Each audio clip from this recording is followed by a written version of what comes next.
Bom dia, turma do primeiro ano. Aqui eu venho apresentar a revisão sobre a escola barroca, né? Para a gente dar prosseguimento ao próximo conteúdo, ok? Então aqui, como revisão, nós sabemos o quê?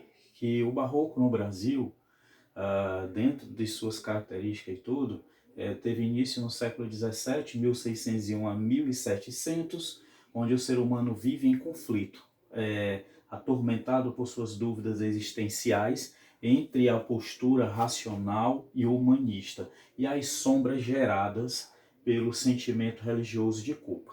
Aí temos a chamada Contra-Reforma, né? E como característica em si, o contraste, que dá o uso de algumas figuras de linguagem, né? Entre elas o paradoxo, a antítese e o hipérboto, né? Temos o pessimismo, marcado pela sensação de conflito interior. Temos o moralismo, resultante da retomada da consciência religiosa.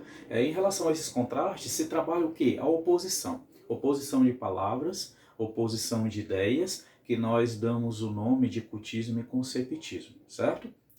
Quando ele joga com as palavras, ele está trabalhando o cultismo. Quando ele pega essas palavras, transforma em texto para trabalhar uma mensagem, para tentar persuadir num sentimento, com o seu pensamento também, ele chama isso aí de conceptismo, tá?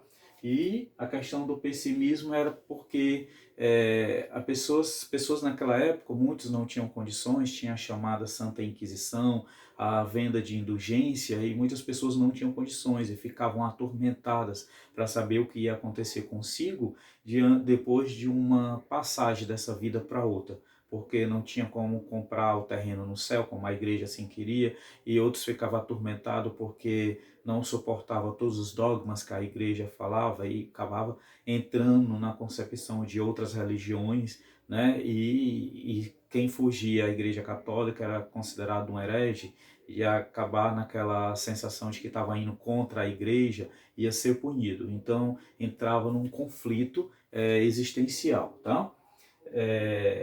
O próximo está aqui as duas tendências, como eu falei, o cultismo e o conceptismo, né? E aqui o barroco no Brasil, que aparece no Brasil seguindo os ditames do barroco europeu, mas assume traços particulares da percepção brasileira. Tá? Como autores, nós temos Gregório de Matos, nascido em 1623 e falecido em 1693, fazendo três tipos de poesias: as poesias sátiricas, crítica social e pessoal, né? Ele fazia uma autocrítica à sociedade, tido também como Boca do Inferno, né? Poesia lírica, amorosa, erótica, sacra e reflexiva, e poesia encomiástica, de louvor ou homenagem a alguém, né? Quando esse chama queria homenagem a alguém, era ele o cara certo. Nós temos o Padre Antônio Vieira, nascido em 1607, falecido em 1697, lutou em benefício dos índios e dos negros, criou sua obra nos dois países, Portugal e Brasil, e defendia os direitos humanos por meio de seus sermões. Tá? Então, fez a passagem rápida dessa revisão em cima dos dois vídeos anteriores que nós fizemos, né? Que é a questão do barroco em Portugal, os autores do barroco português, tivemos o barroco brasileiro, né? O barroco no Brasil e os autores no Brasil. Então eu fiz aqui um pequeno resumo sobre o que foi visto nos dois conteúdos anteriores, para que você possa desenvolver agora uma atividade de revisão em prol de uma boa suscetibilidade do conteúdo, tá certo? Deixo o meu abraço, meu carinho, e para vocês até a nossa próxima aula. Tchau, tchau.